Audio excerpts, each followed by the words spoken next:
here with Andrew Griglio. Nice Italian name. He's not new to F&I, but new to this dealership, and I wanted to review the process, like an overview of how we do it, what we do, and give him some ideas on how to get started. So this is the foundation for greatness.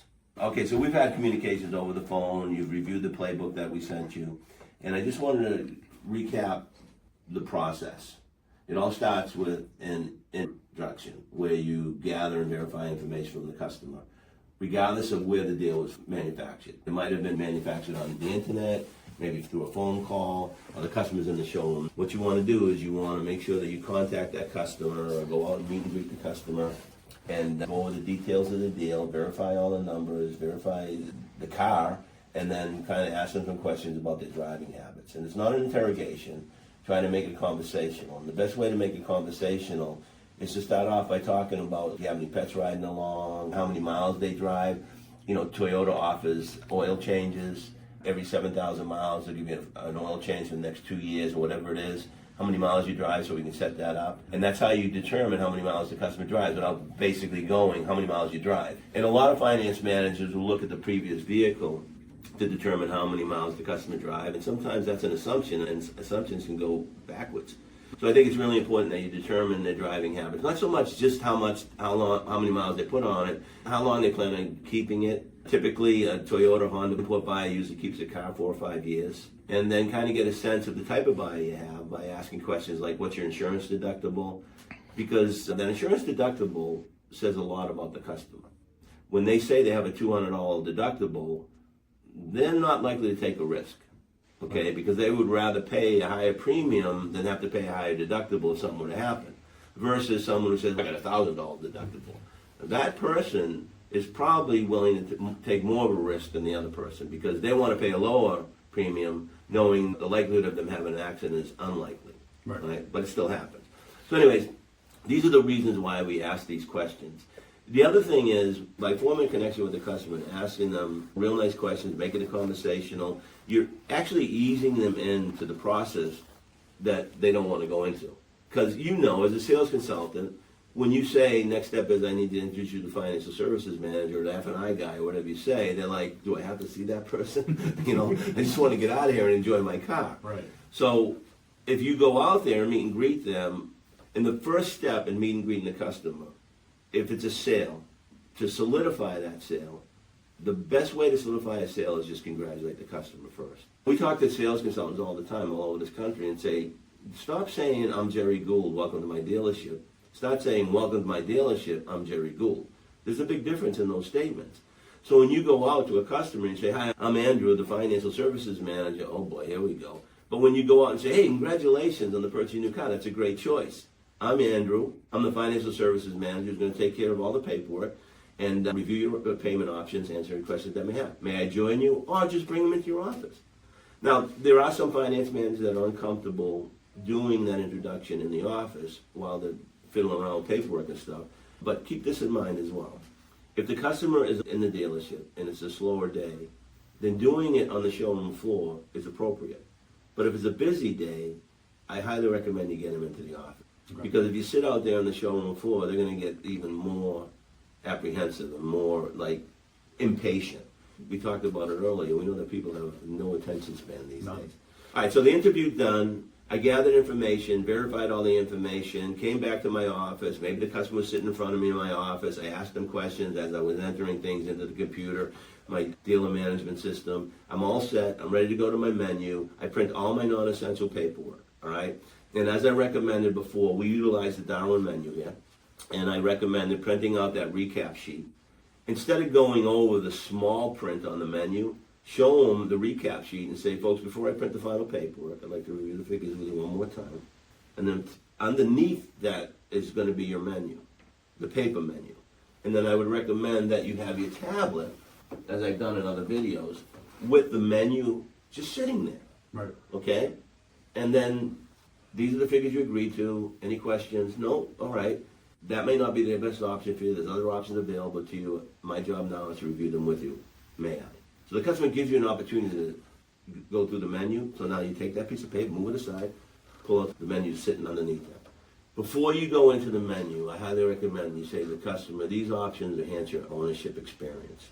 There's too many F&I managers out there saying these are packages to protect your investment. I mean, you want to be as non-salesy as possible, because what you're doing by being non-salesy is all in the word tracks or the dialogue that you use that eases the customer in. You've noticed, because you've done F&I before, and then you came here on the sales floor, now you've been promoted to F&I, and this is just a recap. That's why I'm doing this recap, because you've done F&I before. So you've seen that customer come in like this. Always. But through your dialogue and through their mannerisms, they start to relax. Right. All right? And that's when everything starts to work out. That's why the dialogue you use that's in this playbook that we shared with you is so important. It's not so much the word tracks that are in here, and I know you've highlighted a number of word tracks. You're going to put them in your own words. You're going to memorize them, personalize them. But more importantly, it's the message behind the word tracks that matter.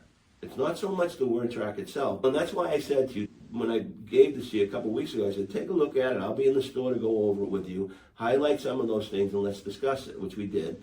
And it's all about the message behind the word tracks. Right.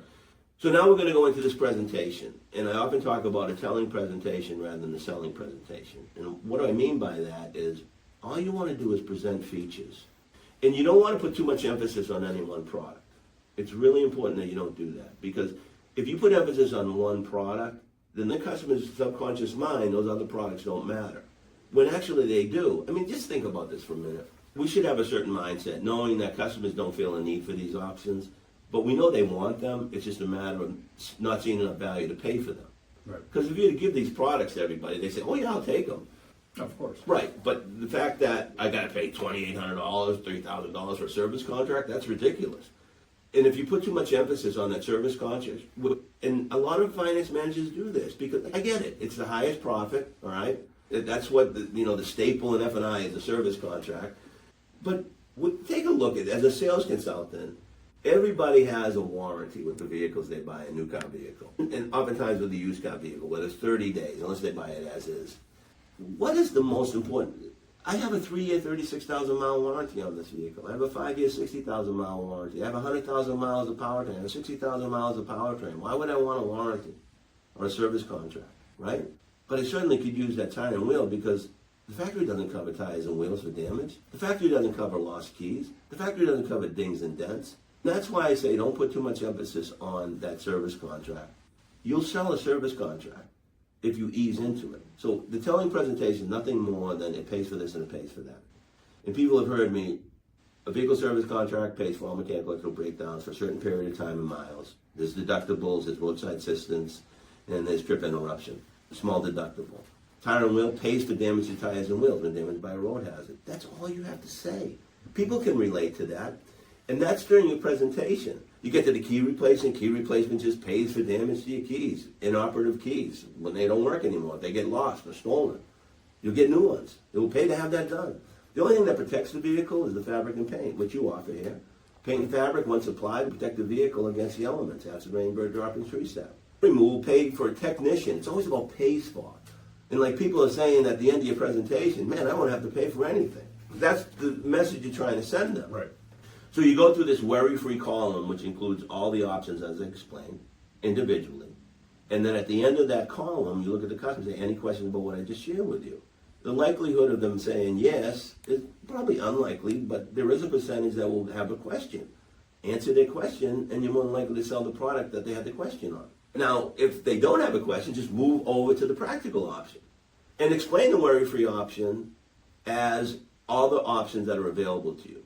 Okay? And then go to the bundle, keep the bundle in that practical option. And look at the customer and say, this has everything that the worry-free option has, with the exception of guaranteed asset protection and theft. But the nice thing about the practical option, which I feel is most likely to happen during the course of your ownership or lease, there's a bundle. And you know how bundles work. I often joke about flow. And now you got Andy Reid saying, bundalooski, bundalooski, bundalooski. So people can relate to a bundle. Even you have State Farm doing bundles now. Right. That was Andy Reid. But anyways, you kind of loosen things up by saying this is a bundle. You know, they save you money. And these would be your payments. And then the third column would be the core option in the downward menu. And the core option is nothing more than the service contract and gap. And then you'd have what we call the shopping cart, which would be the driver's needs analysis. And then you've done that on the paper menu, and now let's get into the objections. We have 4 steps to the objection process. And there's only 3 areas that you have to focus on when handling customers' objection. And those 3 areas are what I call hesitations. You got a customer sitting in front of you that feels no need after you say which option works best for you. And we always start with what we call a free no, all right? The free no is that we take the knee-jerk reaction out of the equation. At the end of your presentation, after you've gone through the core option, do you have any questions about the options I just shared with you?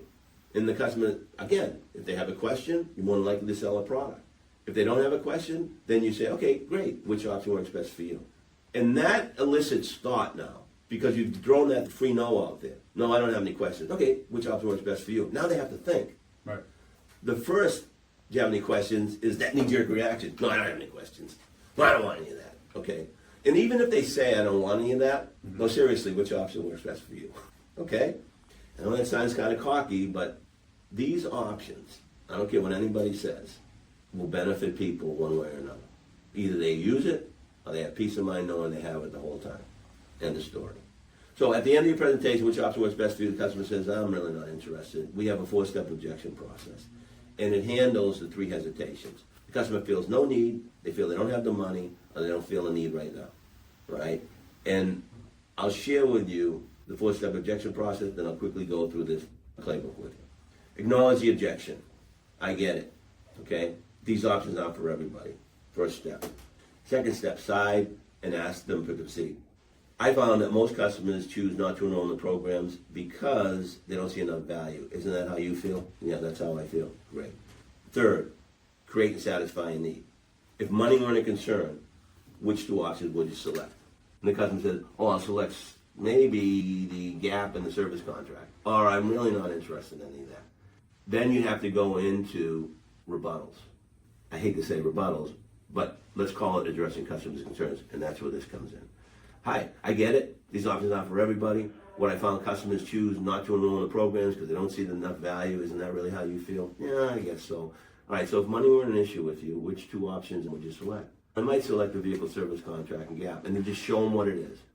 Take a piece of paper and write it down, show them what gap would be, the payment, show them what service contract would be with the payment. If you've shown them dual payments, 60 and 72-month payments, and then show them what it would be with both the gap and the service contract, and then look at them and say, how's that work out for you?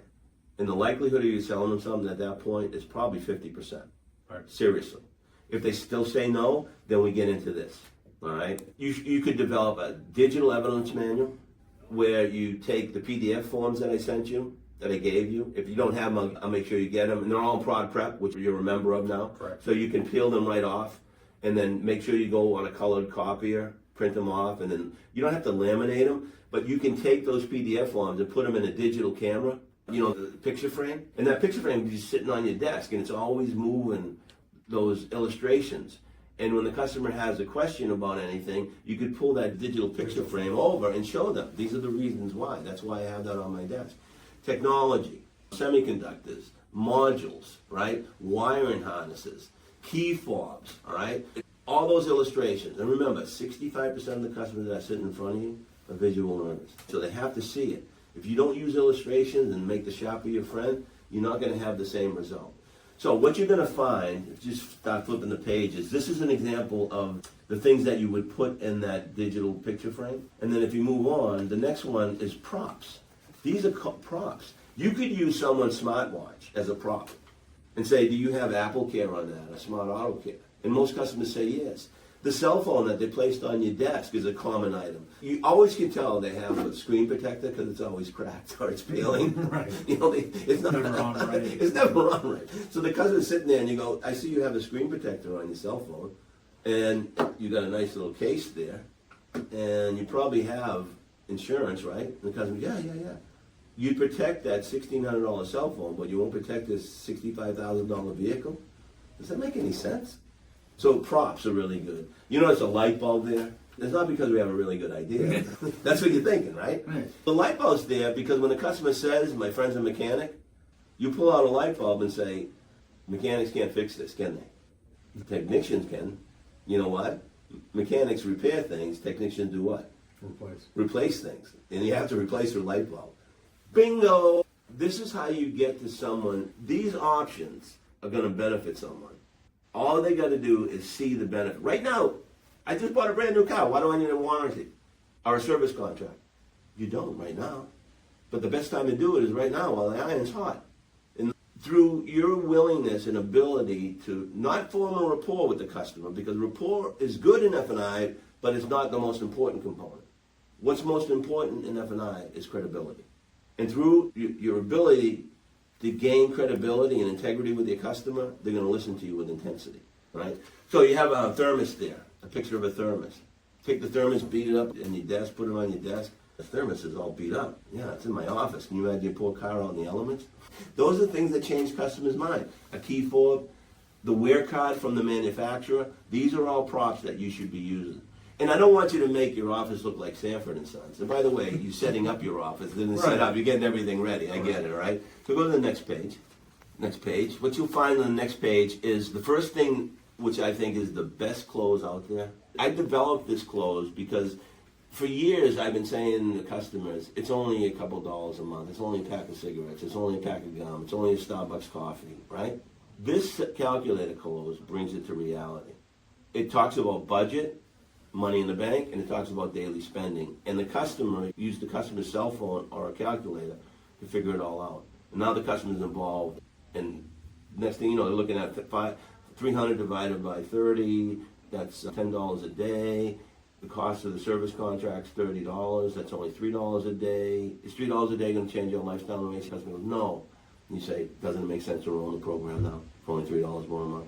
Yeah, let's do it. All right, so what you'll find in this are all the word tracks. And I noticed you didn't highlight these, and that's good. What you focused on, it looks like, is the presentation. Correct. All right, and that's good. One of the things that I say to sales consultants going into F&I is selling cars is completely different than selling F&I. The only reason is because you're selling intangible versus tangible, and there's no instant gratification. Go to the next step and review these rebuttals. The illustrations are all in here. And you get easy access to me, just text me, and I'll review them with you. Product prep, we have a number of videos that actually show you how to do these illustrations. And we call this fact or fiction. Evidence manual, articles. You turn fiction, the things you say, into fact by these articles that we're providing with you. You turn fiction into fact with these props. That's how you turn what you're saying into reality. And that's how you sell more. So, with that said, that's basically the process. I don't get into the nitty-gritty and all the minutiae that you're going to go through and all, this DMS and all that stuff. I'm only here to help you to make money and help the dealership make money and give the customer really good satisfaction because they enrolled in these options. So if they ever have a problem, they're all taken care of. So with that said, I mean, that's the foundation. I'm here for you, and you have access to Prod Prep and all those tools. You have access to the webinars now. You're on the email list. We'll get you all signed up with the DMS systems and Darwin and all that stuff, and you'll be up and running by hopefully the weekend. Perfect. All right? All right. Thanks for your time. Thanks, Gerry. Until next time, go get them. Go get them.